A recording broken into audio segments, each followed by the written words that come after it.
Hi guys, welcome back. Let's learn how to enable ChatGPT background conversations using your iPhone or Android device.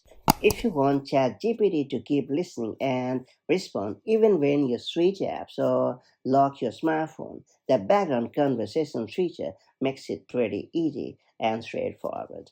Available both on iPhone and Android, this tool allows ChatGPT to stay active in the background so that you can multitask perfect when you are cooking, studying, or using your phone hands free. That's it. Let's get started. So, first you have to launch the ChatGPT app on your iPhone or Android device. And then you have to hit the menu button located at the top left corner of the screen. After that, you have to tap on your profile at the bottom of the menu.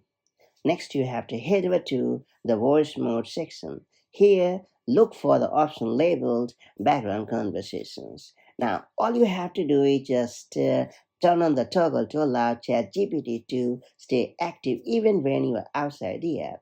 And that's about it. It's worth pointing out that iPhone users may see an additional prompt asking for microphone and background app refresh permissions. In that case, make sure to tap on the allow option in the prompt so that the feature works without any restriction at all.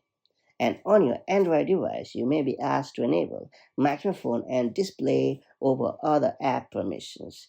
Now, make sure to approve these when prompted to ensure continuous listening experience. Once enabled, you can start a voice session normally.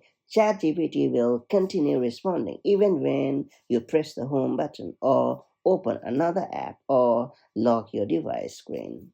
To stop the background listening, simply end the voice session or turn off the feature from the settings. This feature is especially useful for hands-free tasks like following a recipe, learning something new, or getting live help when using other apps. Adjusting these handy settings ensures that GPT works smoothly and stays available whenever you need it. Now that you have unlocked this pretty handy feature, make the most of it to enhance your experience, and I'll catch you up in the next one.